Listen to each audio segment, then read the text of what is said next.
Meeting is called back to order. First item is Pledge of Allegiance. Do I have Sophia Sarconi from Washington Elementary School here? Please stand. Put your right hand over your heart. Ready, begin. I pledge allegiance to the flag of the United States of America and to the republic for which it stands, one nation, under God, indivisible, with liberty and justice for all.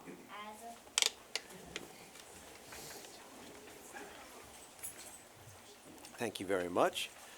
The board met in closed session, received information from staff, and direction was given where needed. Minutes of the February 11th, 2020 Board of Education meeting. Time for approval of that. Second. Student advisory vote. Aye. All in favor, say aye. Aye. Aye. That is unanimous, 4-0. The agenda was originally approved by Brad Serkin, seconded by David Whitkin, and it was a 3-0 vote as Mike Christensen had not yet arrived. Up first is reports to the board. Washington Elementary School presentation by Ms. Andrea Bittick. Good evening, everybody. Thank you for having us here tonight. I want to thank the board for hosting us this evening and also the cabinet as well. I do have a few people helping me out with the presentation today. So I do have 2 students. I have Sophia and I have Abby, and I'll be introing them in a second for their part. And then I also have our assistant principal, Mr. Estrada, this evening too. So this evening we wanted to highlight just some different programs that we have going on at Washington. But all of this basically adds to our brand, right? The feel that we want people to have when they come on campus, the experience that we want people to have when they come to our school.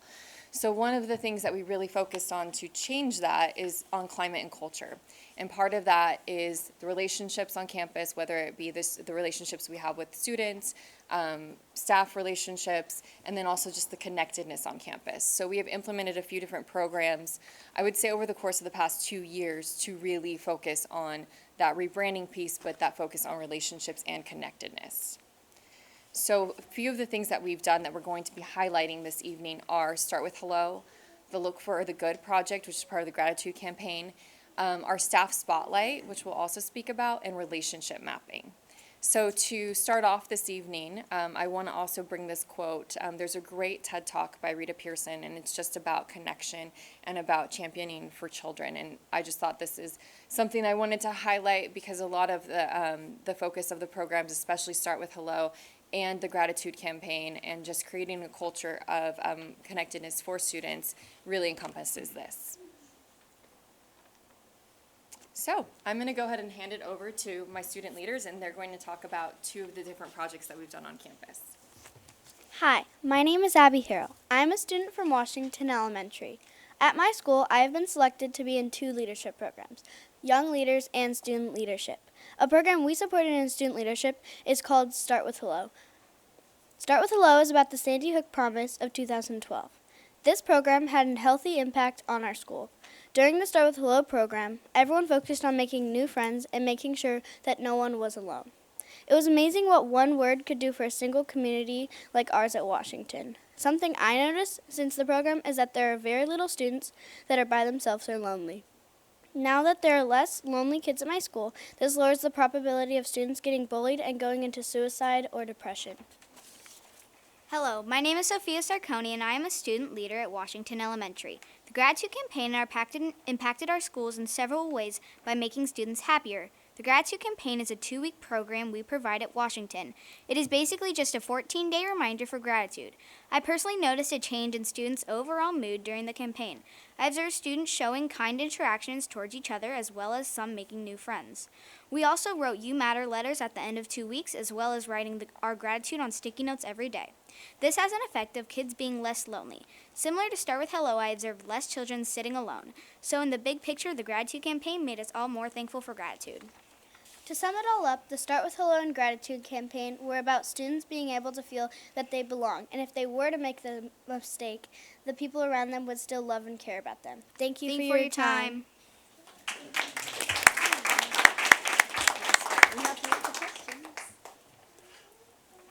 Now, do you or is that? you Yeah, have so more? we're going to keep going, and we have a Okay. couple more things to share with the board. In addition to the Start with Hello Week and the Gratitude Campaign, we also implemented another way for our staff to be connected with each other as well as with our parents and our community.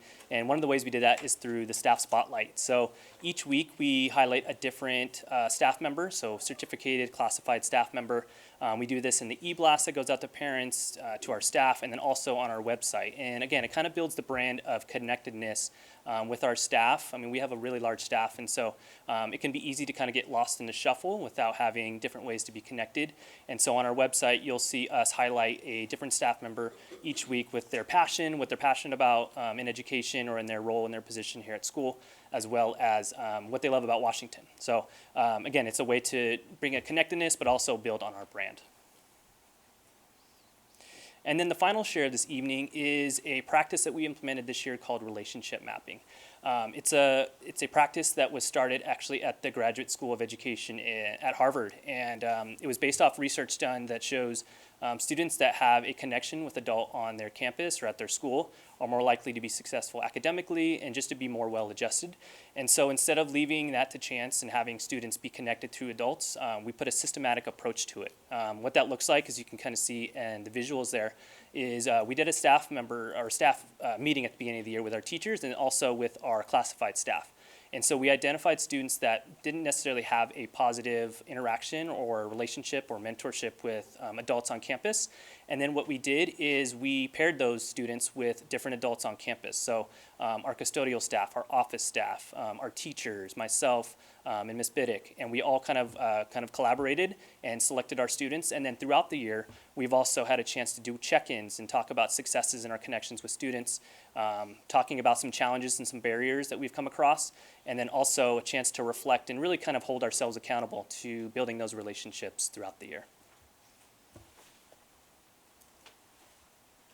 So as you guys can see, it's not just one thing that changes the feeling on campus, it's multiple things. So to create that connection, we have the staff spotlight, we have the relationship mapping. So those are the things that we're doing kind of on the back end of things. So the relationship mapping, the kids don't necessarily know about that, but it's something we're mindfully aware of on campus, and the staff is aware of that.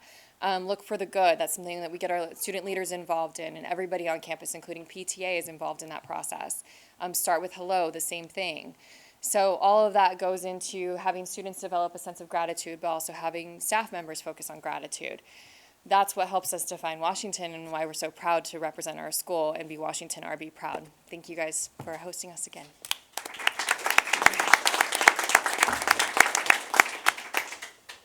Would the students like to introduce anybody they brought along with them? I have my family here, my mom, my dad, and my 2 brothers. I have my mom, one of my friends, and then our 2 student leadership members with us. Miss Snyder and Miss Corral. Thank you. And we would love to take a picture with you guys as well. So we're going to come around here and meet you right in front. Okay, got it.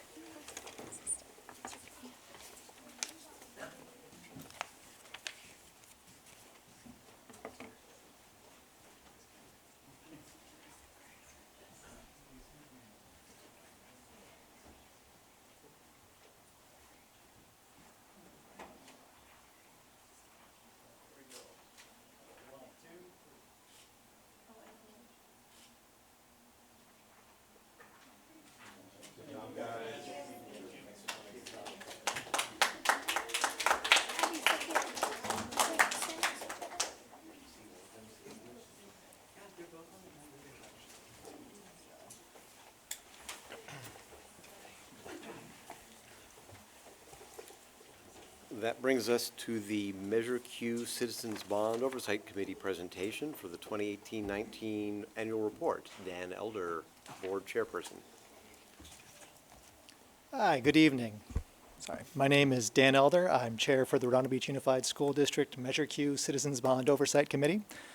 First of all, I wanted to thank our outgoing members, Rob Peterson and Raymer Flynn, one of whom found the best possible way out of the Measure Q bond committee. So that was great. Many people came before us and got the committee to where it is today, and that's fantastic. We really appreciate all their work. Also want to thank everyone at the district, really, who makes this possible and answers our questions and gives us tours of facilities and really guides us through this process, because we don't have expertise in a lot of what we're looking at. So really being able to help us dig into that's helpful. And then most importantly, thank the Redondo Beach residents for voting in support of Measure Q, because that funded a lot of vital stuff for our school district. So our primary purpose, of course, is to review all the Measure Q expenses, make sure they're consistent with what the measure intended, and in that we find it fully in compliance. And you've got the report before you detailing all that. But so our official finding, as well as the auditor's finding, is yes, it's fully in compliance. You're doing a great job with the expenditures. Fantastic all around. Some of the activities we've had, though, we've had 4 public meetings throughout the year. We've done various things like tours from the new classrooms at the various campuses that Measure Q funds have been used for. A particular highlight for us actually was the robotics lab at Redondo Union. That is amazing. So really appreciate the investment in a lot of things like that going on at the district. We looked heavily at arbitrage and the need for spending down the bond money on projects like the Phase 2 AC cooling. That was a great use of the funds. That every site needed that. And I know my kids really appreciated having that at their school, so that was a great use there. We also looked at some of the significant negative impacts of Prop 13 if it passes, and what that would do to district financing, how that would affect our existing bonding capacity, as well as, right now we're using a lot of Measure Q dollars to pay for things that developer fees traditionally are used for, like building classrooms. So we already have a deficiency in developer fees, and losing them altogether would rely even more heavily on Measure Q or successive measures. On a personal note, I'd just like to say that, of course, you're fully in compliance, but I also really appreciate what you're spending the Measure Q dollars on. Those are very needed projects throughout the district. And one final really important thing really is, none of us could have gone through this process without Janet Rodella. She's really guided us from the start and far beyond then for me, but she's been our rock and gotten us through this whole process, so we really appreciate her and miss her.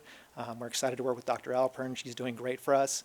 But wanted to say thank you for all the time and effort and putting up with the endless questions that I go off on, because sometimes there's some interesting tangents. But just wanted to say thank you, and great job with Measure Q funds.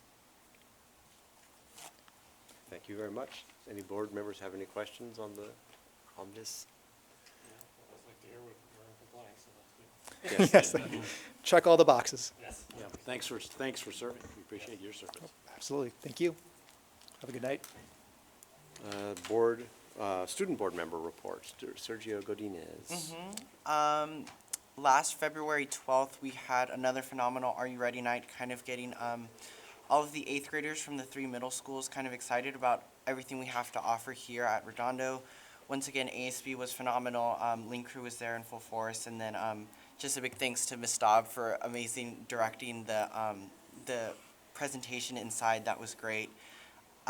Looking ahead, ASB is currently working on, tomorrow we have a club rush where students can sign up for clubs for second semester. Once again, we're exceeding numbers. We have over 100 clubs on campus that students can participate in, kind of just ranging any kind of interest they may have.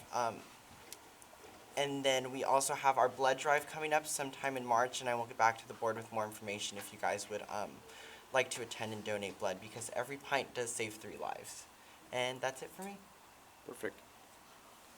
Superintendent's report, Dr. Stephen Keller. 2 quick notes. First of all, thanks to everybody for their support with the $1 million marker in the American Heart Association fundraising event. I think everybody is to be thanked, and we look forward to hitting the $2 million marker within the next 10 years, as opposed to the next, 15 years.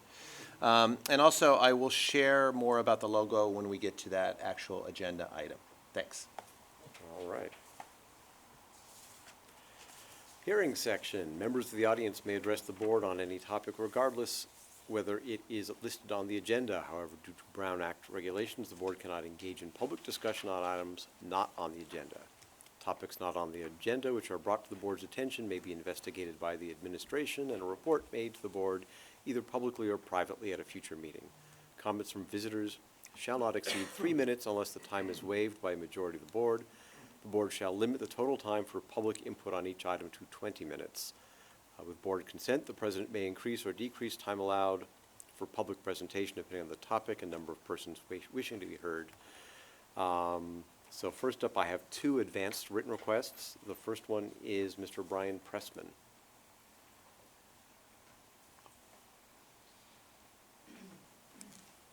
Maybe a third request coming. Great. Thank you. And thanks for giving me the opportunity to address you. So I wanted to just bring to your attention a topic that's pretty important for working parents, and that is our childhood development centers. It's great that we have those, and it's great that they're oversubscribed. That means that we're doing a great job. But unfortunately, for some of us, we have less access to these centers than others. Currently, the city grants priority to employees of the district, which I think is wonderful. They also grant preference in a lottery to those who have multiple kids in the center, which is great for those folks, but unfortunately it's not great for those of us who don't have multiple kids in the center. And those of us like that are put at a pretty large disadvantage. I actually attended the lottery a couple weeks ago and saw firsthand that in my center that's only 3 blocks from my house, over 80% of the spots were already allotted before the lottery even began. Now, a couple of those spots did go to, I'm sure, to teachers and their families, which I think is wonderful.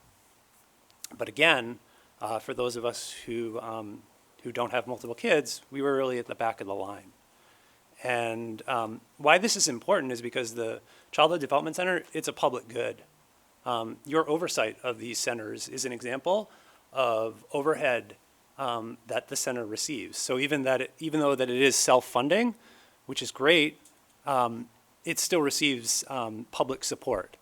And in my opinion, we should be in the business of giving as most people access to a public good as possible, rather than concentrating it with just a few individuals, and in this case, those who have multiple children. So I would ask you to consider those of us who are disadvantaged by the current policy. The other thing I would ask you to think about too is to make the data, all of the data on the lottery publicly available. I think that would be helpful as well. And lastly, if you disagree with my opinion, I would just ask you to think about what the right ratio would be. For example, if there were only maybe 3 families that had adopted a large number of children and then took up all of the spots in these centers, if you think that would be equitable or not. And if 3 families that took up all the spots isn't equitable, what would the right number be? That's what I would ask you to the board to consider. Thank you for your time. Thank you very much. Our second card is from the RUHS Theater Arts Drama Board. Come on.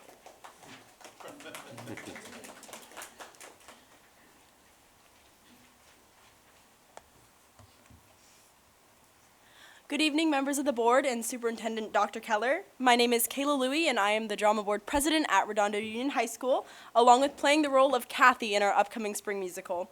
We are here tonight to formally invite you all to Redondo's production of 9 to 5, a hit musical based off of the original film starring Dolly Parton. Hello, my name is Ashley Lopresto. I am the Drama Board Treasurer and Assistant Director for our production of 9 to 5. So 9 to 5, the hit musical, again, based in the 80s, or on the edge of the 80s, stars 3 women, Violet, Dorley, and Judy, who are pushed to the edge by the sexist, egotistical, lying, hypocritical bigot that they call their boss.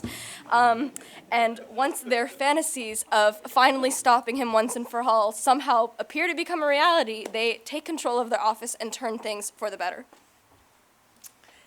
Good evening, my name is Brianna Baker, and I'm the Vice President Activities Coordinator of our RUHS Drama Board, and I will be playing Dorley Rhodes, the Dolly Parton character of 9 to 5. So this show conveys many very important meanings of trust, empowerment, and confidence in standing up for injustice. The three female leads that we see in this show learn to lean on each other when they're standing up to their boss, who, as Ashley mentioned, is someone who brings injustice into their lives. And the late 70s and early 80s was a time of female empowerment, and that is a theme we are hoping to bring up again now in 2020. Hello everyone, I'm Ava Encinas. I am the drama board secretary, and I am also playing Judy Burnley, one of the three girls who stands up to her boss. This is the largest cast and crew we've ever had, with a cast of 42 students and a crew of 56 students. Rehearsals have been running very smoothly. We already got through the first act in about 3 or 4 weeks. And this is my first lead role, so I'm super excited, and it's all very surreal, and it's been so much fun getting to create this bond and this friendship with all my castmates. Hi, my name is Jason Young, and I am playing Franklin Hart. I am also, well, he's the boss. I'm also this year's drama board historian. Our show dates will be March 20th and 21st, 27th and 28th at 7 p.m. with a Sunday matinee on March 22nd at 2 p.m. Thank you. Hello, my name is Cindy Meyer. I am the marketing director, and I also play Roz Keith in 9 to 5. So we are actually collaborating with our wonderful student orchestra for the third time in a row under the direction of Mr. Vizcara.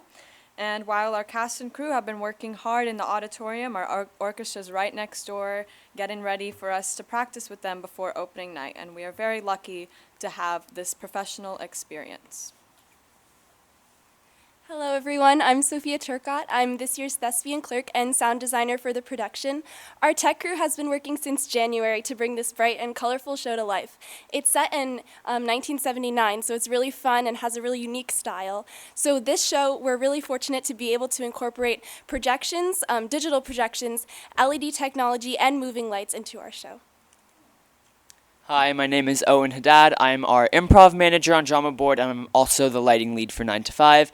So we have pre-sale tickets available for $10, which can be bought from any cast or crew member in Ms. Dobbs' office or at the ASB Finance office. And then we have $15 tickets available on our website, ruhsdrama.com, as well as at the door. Thank you so much for your time, and now we would like to present a small snippet from our title opening number, 9 to 5. Thank you, and we hope to see you all at the show.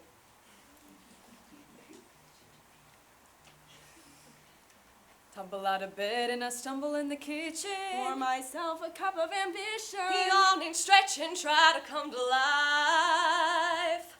Jump in the shower and the blood starts pumping. Out on the streets the traffic starts jumping for folks like me on the job from 9 to 5. Working 9 to 5. What a way to make a living. Barely getting by. It's all taken and no giving. They just use your mind and they never give you credit. It's enough to drive you crazy if you let it. Thank you. Thank you very much. Are there any questions from the board? Mari says hello. Oh, we miss her. I told her to watch this on YouTube. We broadcast this on YouTube, so she can see you guys.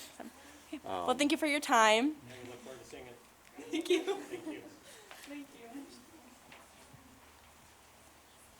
you. And our last comment card is is that Melania? Melanka, okay, Melanka Ronaldo. Yes. Good evening, members of the board, Superintendent. Thank you very much for giving me this opportunity to speak to you. And my daughter, who went to Redondo Union High School, is now 31, had a fit because I left my painting job on my do-it-yourself, fix up my house here in Redondo Mission, and didn't dress up to come and present to the board. So please excuse me with paint all over my hands, et cetera, et cetera. I'm here tonight because I received a very disturbing letter via email that went to my husband, and I received a copy last night. That was sent to me by either the Assistant Super Ed Services or Student Services, indicating that they have some concerns about me not being a resident in the district of Redondo Beach Union School District. I moved into this district originally when I bought my home in 1997. I had several kids to go to school in Redondo Beach, and those children are now grown. I left when the youngest one, prior to her entering elementary school. Anyway, I'm back now. I've retired, and I'm back in my home. It was rented out for a while, and my concern is that the relationship that I've not had an opportunity to build with the district office staff is very concerning. I'm seeking something very, very simple, which is an IEP for my grandchild. I've had custody of him since he was 11 months old. He's lived with me since he was 2 days old. He is in a private school in Santa Monica. We are not requesting any financial support from the district, but we are requesting a simple IEP. We've done everything, including provide the deed to our home, our property taxes, our utility bills, my guardianship papers, my husband's identification, and still there's some issue. The issue is that they say that they've been to our home several times and they haven't found us there. They may not have found me there based on the times that they came. In addition to that, you know, it's just going on and on. So I wanted, in light of people cheating to get their children into USC and other schools and the consequences that they've faced, I wanted to come to the board to say to you, I am a credentialed teacher in the state of California. I'm a credentialed school administrator in the state of California, even though I'm not working in my field at this time. So if for no other reason that I would not lie, it would be the fact that moral turpitude is very serious to me.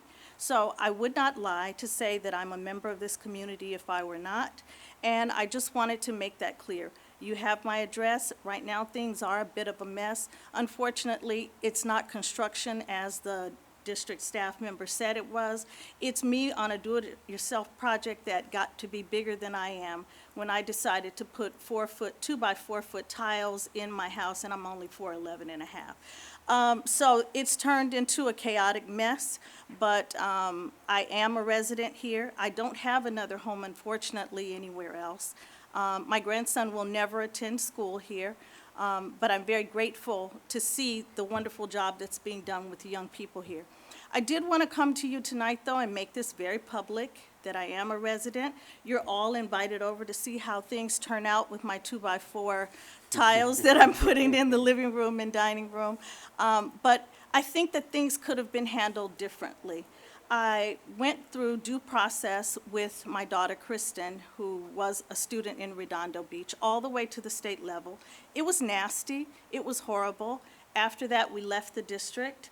My children attended private school since that time, and my grandson has followed in the same direction.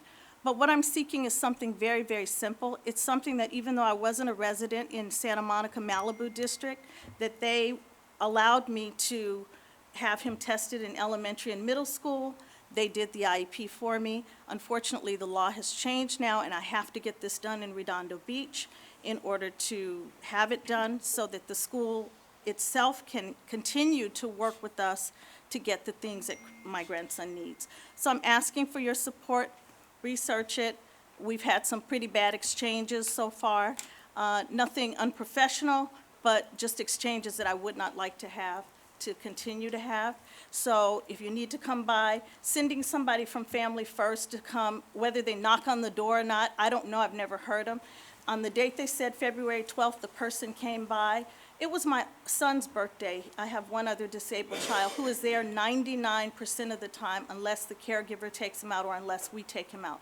He's not going to answer the front door. He will be right there. The police were there on February 10th because he turned his music up loud, and he wouldn't answer the door for that either. He has cameras, and he said, I saw them on the camera. I didn't know what to do, so I called you. I said, what are you doing? My music's up loud. Turn it down.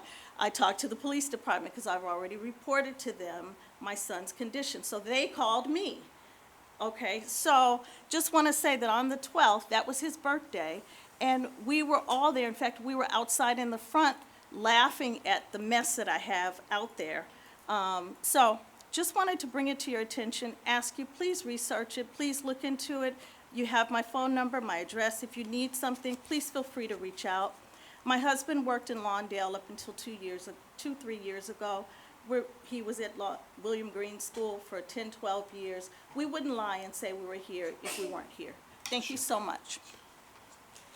If it's okay with you, I'll have Ms. Cho and Dr. Toronto follow up with you in your Friday update with the details. All right, thank you very much. That's fine. Any other community members wish to speak without a comment card? You can still come up here. Seeing none, that brings us to our communications section, Redondo Beach Teachers Association. CSEA? No. I do not see AFT back there. PTA? Yes. Hello, everyone. Good evening. First of all, I want to give a shout out to Jeff Winkler and thank him for including PTA in that big event that happened on the 21st. It was so amazing. All of that energy, Mike Morlock, it's part of the reason why I love being part of this school district. The big report for PTA right now this month is that we have 5 students and 4 adults from our school district at Sacramento Safari. Our distinguished Raymer Flynn is one of them. That's the reason why she's not here. And I would like to ask your permission if next meeting during my slot, if I could bring maybe 1 or 2 of the students to talk a little bit about their experience at Sacramento Safari, because we're really excited about that, that PTA supports that. Mr. President, may I? That'd be wonderful. Thank you very much. That's all I have. Thanks. And Redondo Beach Ed Foundation. All right. Consent calendar. We've got 9 items on the consent list. Does anybody have anything they would wish to pull? Hearing none, then do I have a motion and second for the consent calendar as a whole? So moved. Second. Student advisory vote? Aye. All in favor say aye. Aye. Aye. That is 4-0 unanimous. Action items. 12.1, approve architectural services agreement with Rand Nickel, Westberg and White Architects for Washington Shade Structure Project. Motion and second first. Second. This particular item is for a shade structure. Now, while the shade structure may not seem like it would need an architect and DSA approval, because of the structural component, it does. And before we can actually install it and purchase the pre-approved DSA designed structure from Dave Bang, we need to have the architect do drawings for us for submittal. So that's what this one is for. And this is to really add a shade structure so that it expands the shade for the lunch area. Always good. Any comments or questions? Okay, student advisory vote. Aye. All in favor say aye. Aye. Aye. Any opposed or abstentions? That is 4-0 unanimous. 12.2, approve architectural services agreement with Rand Nickel, Westberg and White Architects for the South Bay Adult School modernization of multi-purpose room classroom project. So moved. Second. We're excited about this. We're going to be doing some modernization of the multipurpose room and a couple of classrooms to better accommodate the new state-funded programs that will be able to grow at the site with the increased space. And that NPR modernization, is it, like, do we have to worry about asbestos tiles? I know when we get into some of these old buildings, there's always that. In all likelihood, yes. The floor. I know this is the architects, but planning Right. ahead, we're assuming Yeah, that. and we have actually dealt with this when we've modernized other campuses. When we did the adult school under Measure C and under Q, we did very little to the site. It was pretty minimal. Right. And we didn't really touch the multipurpose room, nor did we touch that kitchen area. But that is a space that absolutely could be utilized for this program. And the kitchen is part of the plan, correct? Yes. Any other questions? I do. Talk a little bit about the budget on this and the funding. We're carrying over money from a state grant, and that money can be used to expand or to change the space to accommodate these state programs. Now, what those are, I think Dr. Wesley could probably better describe that to you, what the programs are.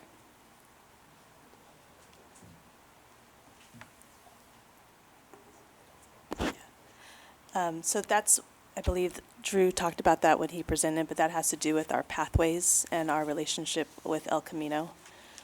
If you want more information, I can provide it in our Friday update, but it's a matter of having to spin down a certain amount of funding per our, being as far as being a part of the consortium. And so because we need to expand some of our ESL classes, this has to do with that. Right, And we'd be expanding them because of the class sizes. Yeah, this is the one that we had to do by June 30th or something of this year. Right, so there's certain time periods. Time periods for it, One would be actually the end of December. Okay. Yeah. Mhm. So it'd be nice maybe at a future Friday update, just kind of let us know what the budget track on the whole project would be. You know, have no problem at all with getting the architect going. I know we need to do it quickly, but maybe we can forward project a little bit about how much we think the total spend will be and which pocket that money will come out of. Yeah. Great. Thanks. Thank you. Student advisory vote on 12.2. Aye.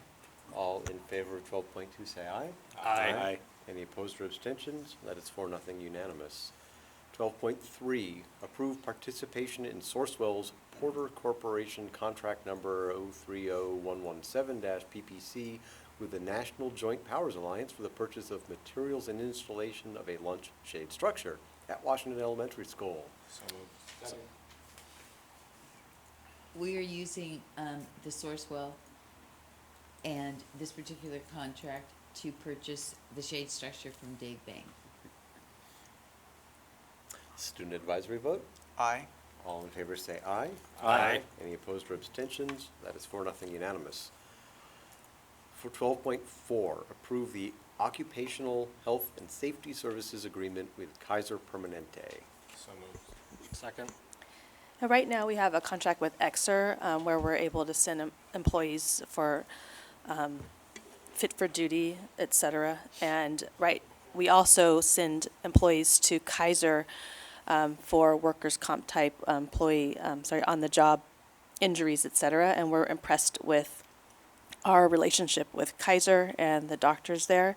So we want to expand the services that Kaiser can provide, and we only pay when we utilize the services. So the services are listed there, such as pre-placement exams, TB clearances, fitness for duty, et cetera. So this would give us the opportunity to send employees there in lieu of Exer. Would it in lieu of Exer, so we would stop using Exer for those exams? We and still have a contract with services? Exer. We could actually choose one or the other, but we would, at this time, send employees to Kaiser over Exer. And let the other contract expire at some point. Correct. Mhm. Any other questions? A student advisory vote? Aye. All in favor say aye. Aye. Any opposed or abstentions? That is unanimous, 4-0. 12.5, approve the new Redondo Beach Unified School District logo. So moved. Second. All right, so Ricardo's going to flop it up here on the overhead just so everybody sees it. I just want to make a few comments. First of all, this was voted, we shaded it a hair more yellow on top. Couple things, about 80% of our staff voted in favor of this logo, so I want to remind you, so certainly appreciate the staff input. We did a minor color adjustment there. Everyone agreed to stick with, I actually met with Raymer and Stephanie, our consultants, and we agreed on the font. And it was the original font that people saw in the first place. And so I think the first and most important thing I want to share with everybody, and I'm going to say this 100 times, I've already said it 20, and that is the logo will always be with this statement that says Redondo Beach Unified School District. There are people that want to just do the logo by itself. The answer is no. Because when you see the logo, at least for now, it could it could possibly be another coastal community school district. And so I think for at least for the time being, I think it's very important that we put Redondo Beach Unified School District under it. We're not going to put Redondo Beach Unified School District next to it. It will always be in this rendition. I really want to make that, it's very important when you roll out something. Everybody's got their own opinion on it. This is our logo. This is the district we work for. We all are indeed unified. So down the road, if somebody else has a great idea, we'll consider it. But Ricardo and I had a meeting with somebody today just looking at signage in front, if of course you approve this, about how we would rearrange some pieces. And I will be honest with you, in some cases it would be easier to put Redondo Beach Unified School District on the side of it. We are not going to do that at this time because that would open the door to everybody creating their own logo. So I'm just asking you to let us get through the first year and place this logo everywhere, digitally, signage, district office, outside, inside, and elsewhere on our cards. Mr. Waller asked a question, excuse me, Mr. Serkin asked a question about cost for business cards. We're actually going to use a different paper. The cards are going to be actually more affordable than they were before because we're using a paper that's more affordable. And so that will actually save us money, even though we have multiple colors on this logo, whereas our current logo, there is only one color. And so I think that covers everything. We're very excited. We're actually going to have, in the next week or so, what we call the elevator pitch that will accompany the logo about who we are, what we are, in a paragraph form. We're still working on that. And so we're excited. As I shared before, we're not trying to chase a culture here. This is our culture, and we just try to create a logo that exemplified it the best we could, and we believe this is it. And so you have it before you. Thank you. I guess my only feedback comment, since you're going to keep it locked like that, is to ensure that there is specified white space border around all the edges so that nobody can, you know, if you do it with like nice transparency or something, sometimes you can end up putting it up against something. So when I've dealt with logos and brand guides, they usually actually specify X amount of room above, below, right, left. It's interesting because the cards today, I thought, it's interesting you say this is out of my league, but the cards, we had a first run of a prototype of a business card, and I thought it was a little tight. That's what I'd call it. The edges were not as robust as they are here. It was the R and the H, if you will, on both sides were a little tighter on the edge, and the white space above the sun was not as pronounced as it is here. And it's interesting because I noticed the nuance, so that's something we can look at. I've never heard somebody describe it that way. Never mind. So if you do that, that way when you have the graphic put into a web page, you don't have it butting up against the side or a color or something like that. This is the behind the scenes things that he doesn't have to get involved. Okay. So Ricardo, this is That's good. Yeah, Ricardo, yes. And while we're at it, hopefully Derek heard that too in the booth there. So thank you, because it's He and I talked about it. great. A couple other comments too, along the kind of the same line. Could you please develop the black and white version of this? I'm assuming that we're going to allow some people to use the black and white version. And maybe, again, this is a thing for Ricardo and Derek to work on the details, is to get the digital black and white version so that it has the same tone qualities that we're going to be satisfied with. Yeah, we've talked about that. And then do you have a transition period? Because I know in my experience with branding and logo changes, sometimes people say it's going to happen tomorrow and it gets really expensive. You have to say on this date you change. Or some organizations say it's going to change over this period of time. You're going to use up the stationery you have or a card you have, and then you're going to transition to a new one. So I don't know if you've had a chance to work through that yet or not, or want to report. The goal would be to have it all transitioned by the start of next school year. Some things we can do more quickly than others. As an example, we do have envelopes with our previous logo, and we're figuring out how many we have and what might we use those for in the next few months. Obviously, we don't want to just shred them or throw them away. And so in the way of anything digital that we can put up, I know Derek's already considering, pending board approval. That will probably, a lot of what you'll see online will happen in the next 2 weeks. But I think our goal is to have it all rolled out, signage and all, meaning what would be in front of the school district, what you would see in the hallways, what you'd see on letterhead, business cards, by September of 2020. Okay. Yeah, we've talked about that. Derek and I were talking about it today, about some options. The question is that font the same? You know, how difficult would it be to move those letters? But we are looking at that, but that would probably be phase 3. So that's Yeah, actually probably one of the that's- more expensive ones Not to move. altogether. I was gonna say, yeah, you have to make them smaller. I think so. you may have to make an exception. We'll take them down and repost. With the That's a Unified slightly School different District font, too. and- Yeah.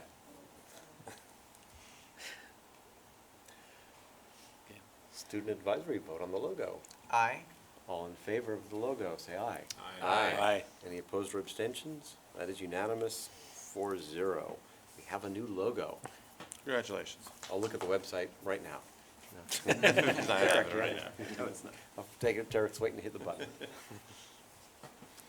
Okay, I have no information items on my agenda, which brings us to discussion items.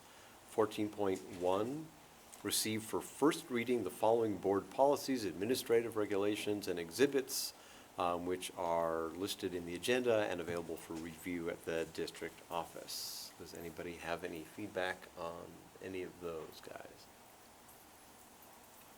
Oh, I think I'm good right now. It goes quickly in the agenda, but it's a lot of reading for everybody, a lot of work for staff to go This may be a over little those. editorializing on the dress and grooming, the dress code, and this is really to the high school, having a high school student. It's the Wild West out there, and we probably do need to have some discussions with Mr. Mann about the level of enforcement that we have, or the level of compliance that we're seeing. We kind of play that off a little bit as we go forward with a new policy on dress and grooming. You know, we got to put a policy out there, Sure. but is it going to be enforced? Yeah, there's a dress code committee which involves students as well as staff at the high school. And that might be something that they could also help us address is, yeah, now that they're coming up with this policy, this new any changes they might have, you would think they would be a little more invested as well in making sure that it's followed and enforced It'd be kind of equally. interesting, I'd be kind of interesting to hear Sergio's, thought on that at some time when he's feeling like he wants to share it. From my perspective, in the last 4 years, I haven't had any issues with the dress code, and I think that's just a given for most males, that the dress code doesn't really have an effect on the way we decide to dress at school. A lot of the issues does arise from the clothes that a lot of our female counterparts at the high school choose to wear. And there has been some issues regarding spaghetti straps and stuff like that, which it all comes, there's the argument made that it's a distraction to learning and to the student environment. But speaking from what I've noticed in class, usually what a person wears is not much of a distraction if everyone's wearing it. Like spaghetti straps, it's a very commonplace thing to wear among the girls at the high school, so no one seems to take issue, or there's not a big deal about it, but I do understand that there is a limit and a precedent that should be set regarding professionality when it comes to dress code for both males and females at the high school. Yeah, in general, I don't want to see underwear, I don't want to see hate speech, I don't want to see anything that would cause disturbances, Mhm. but legislating the length of something or the width of something because other people can't handle themselves is maybe should be addressing what the other people are doing as Mhm. opposed to what the girls are wearing. Yeah, definitely, and I think the students understand when it comes to like showing undergarments and hate speech and stuff like that. They're very receptive to that. They understand that's the limit, but I think what they're looking for more now is being involved in that conversation of what the policy is regarding the dress code. And just to provide a little bit of clarification in terms of the board policy, it references employees. It's about employees only in this case. I think one of the policies did reference students, but it didn't. It just says there will be a policy, and that's what the high school is doing. I think we attacked this issue also in the spring last year. Yeah. As it relates to Paris and what have you, and so I think direction was Yeah. given, and at Yeah. that point, so I mean, not to open a can of worms or Sure. not, but I really haven't heard any complaints as of going forward as far as that goes, so I'm not sure it's something we need to really. I mean, and I give Mr. Christensen, it's a common, we have great board policy, it's the enforcement, and there are weeks where the enforcement is is just more noticeable. And, you know, believe me, I have a young daughter and I'm sensitive, boys and girls alike, but that being said, I've seen our staff, I've seen the counseling staff, I've seen teachers, I've seen administrators right in front of me, you know, very tactfully say, follow me, I'm going to take you to the counselor, to the office, and we're going to call your parent, just have you bring a sweatshirt, or here's a sweatshirt. You know, and then it's the whole, you know, chase of, you know, this is, you know, what's vogue for boys and girls alike. And so it is a constant chase. It has been for the last 30-plus years I've been in this business. It has its peaks when, you know, Hollywood and the vibrant world that's out there changes its look into something less, if you will. And so right now, it's definitely, I feel also that it's something less, and so we have to be more vigilant. And I know Mr. Brandt and the team there, and including our middle school principals, it is a constant chase, if you will. It is. Yeah, I think my point is, you know, we need to have that discussion and conversation. It's a continual thing, and it's been there for as long as there have been schools. But it'd be nice to have something that we're going to stand by and enforce, or we're not going to do it. Okay. So, yeah, granted, this is predominantly the staff dressing, which is a different issue. And the next discussion item is the Southern California Regional Occupational Center discussion. He sent us, I think that went to everybody, right? It did go to everybody. So the report from the consultants. Sure. Well, I could maybe lead it off, and any other discussion that might come from that. What we received was the school services draft report on their findings related to the funding the distribution plans for the Southern California Regional Occupation Center. There are a couple things that are of note in there. That they did a pretty good job capturing what is probably one of the root causes of the problems with the financing there, and that is the declining enrollment. It was pretty stark when you saw that the enrollment by member district was less than half of what it was in 2015-16 school year. At that point, all the member districts had about 1,959 enrolled students. As of last year, it was 959. So there's a drop of 1,000 students, and there are even fewer this year. Particularly of note, the fact that a couple of the school districts, particularly Inglewood, have dropped to 0. Torrance has significantly decreased.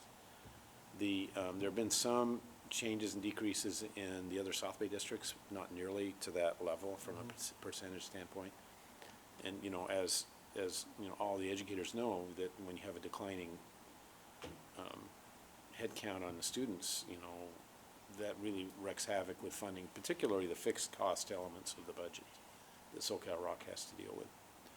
So the school services laid out a number of scenarios, and it did point out that a significant increase in the per student costs would have to happen in order to keep us out of deficit.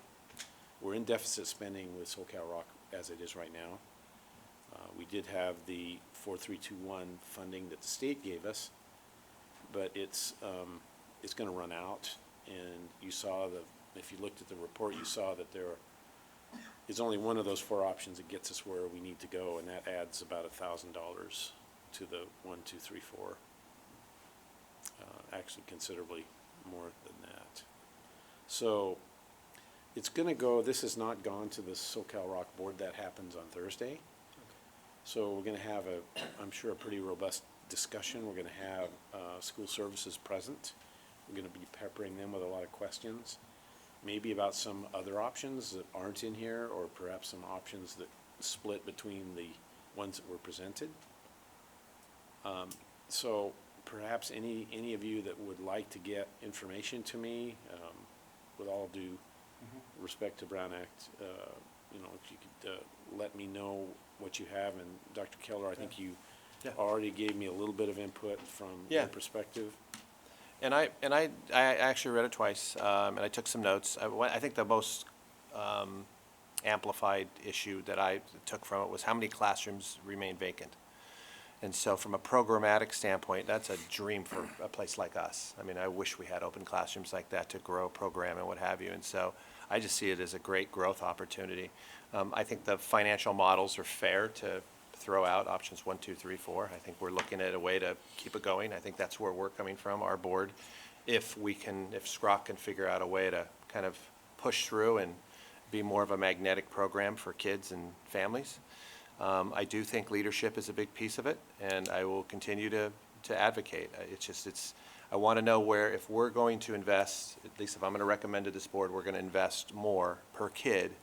I know when we invest more per kid, that our staff, our teachers, our support staff are going to realize something fantastic. And I think that's my piece, is if we're going to invest, I would want to recommend to the board that we feel strongly that the leadership components from top to bottom, whatever that means, are going to realize the outcomes and utilize those classrooms and ideally get more of our kids over there.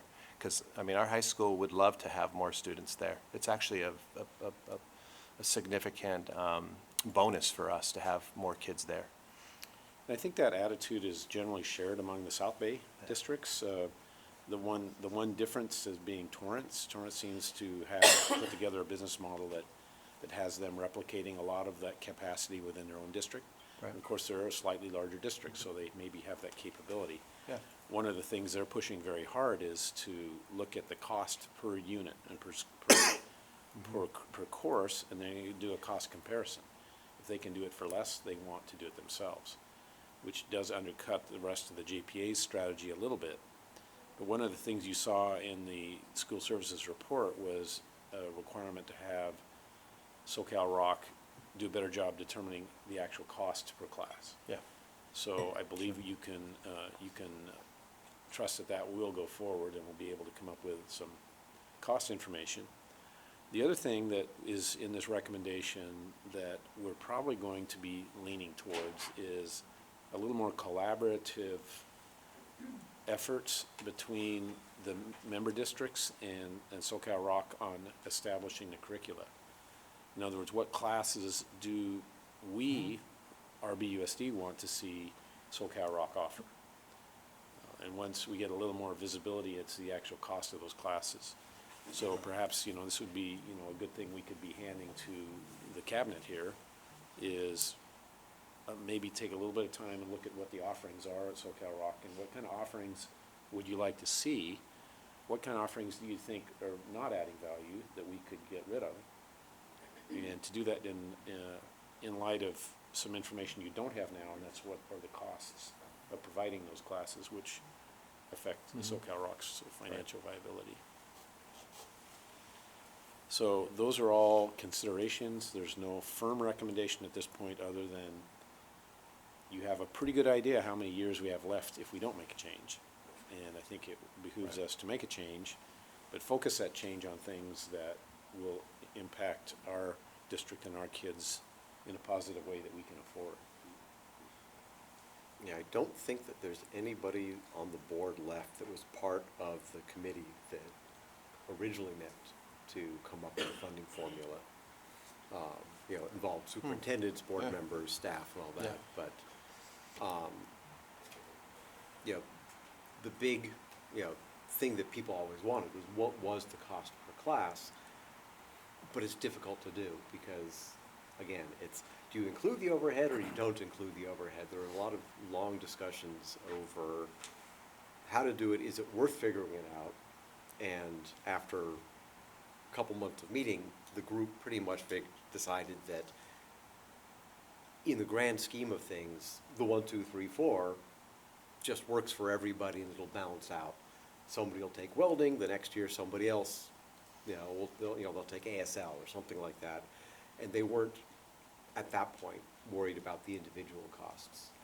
Seems like Torrance seems to be doing what they can to avoid costs and avoid sending kids there.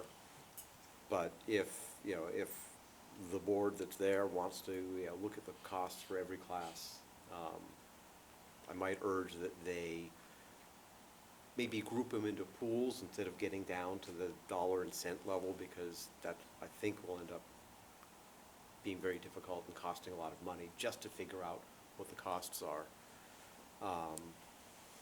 We knew that the 1, 2, 3, 4 wouldn't last. It wouldn't, that there was things in there so that it could be raised. The one that intrigued me the most of the funding formulas was one that basically said, have a base fee to participate, sort of your. Yeah, the $10,000. Whether it's 10,000 or whatever the number has to be to make the math work. Yeah. But at least that way, you want to be part of the JPA, you're going to pay this base annual fee, and then it's a cost per student on top of that. And if you send 200 students, your average cost per student is a whole lot lower than if you sent 12 students.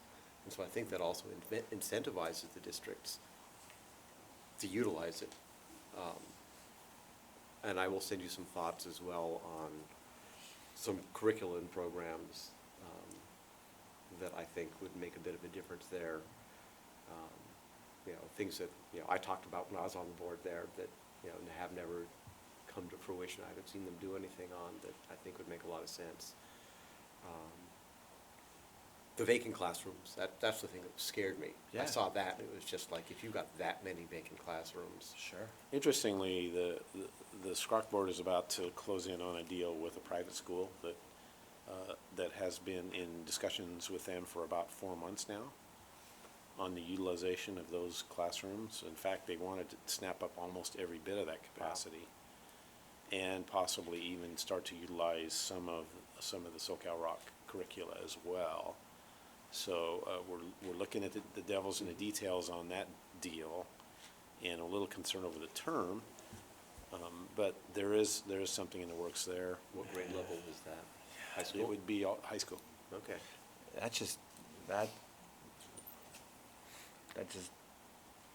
I'm not even going to say it. That pains me. Yeah.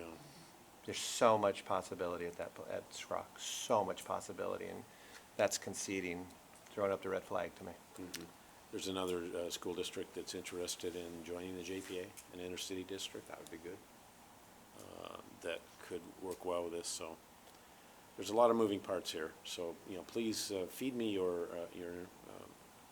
concerns and issues, and maybe we could have another conversation offline, Dr. Keller, on that other school that wants to use the space.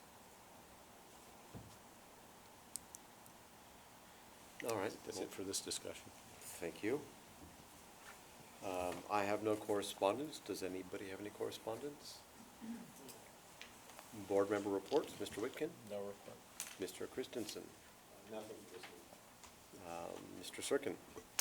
Just attended the American Heart Association event on Friday. It was tremendous to see, and always appreciate the community's support. But $1 million is nothing to shy away from, and look forward to the next million. And appreciate the district's support as well. That's it. Okay. I was in Sacramento, so unfortunately I missed that. I was really hoping to see it, but it was good that you guys were there. I attended the Lincoln Wax Museum, which I got invited to, and evidently they've been doing that, and other schools do it, but it was the first time I'd ever heard of it. Live museum. Yeah. It was, they called it the Wax Museum. That's what they called it. That's what the email that I had. But basically the students are all somebody that they have researched, done a report on. You walk up to them and, press the button, and they say, I was born in whatever. Do you know who I am? And, some of them, you can see them from a distance, so you can guess who they are. Some of them did a good job with the costumes and the makeup. But it was fun. And I'd be curious to know what other schools are doing that. And then finally, I attended the city's Enhanced Infrastructure Financing District meeting of our reformulated board. So the new board is the mayor, the District 3 city councilman, one citizen from Redondo, who is me, the supervisor of the 4th District, Janice Hahn, and then one citizen from 4th District, and that is Randy Bowers, who is a banker. Malaga Bank. I don't remember which bank it is. He owns he's a CEO of one of the banks, and he's on a member of some county commission related to redevelopment. So we had our first meeting there. Nothing's changed. The only difference really is the district will be receiving twice the amount of money because of the county's participation. They're kicking in equal matching funds. So it's basically the incremental tax increases due to redevelopment on that site. That money is being encumbered to go to improvements, maintenance, and related facilities there. Larry Cosmont from Cosmont is the advisor they're using, and it'll be an interesting journey there to see what happens. But the nice thing is, in this city, we've always had people saying, build a park, and the question's been, where's the money coming from? This answers that question.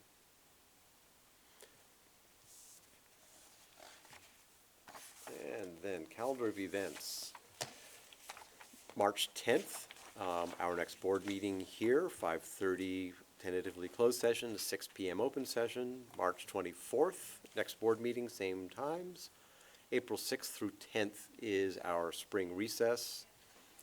April 24th, 2020 is the RBEF Spring Gala. I guess nobody was here to talk about that, but so they could have talked about that now because it's on our calendar. You can sign up rbef.org, 6 p.m. Portofino Hotel Marina, and then April 28th, 2020 would be our singular board meeting for the month of April here in this room. Do we have any future agenda items we'd like to bring up? Anything related to dress code or anything like that as an agenda item, or just keep it as a Friday update? I have nothing, which brings us to adjournment. So moved. Second. Student advisory vote. Aye. All in favor of adjourning, say aye. Aye. We are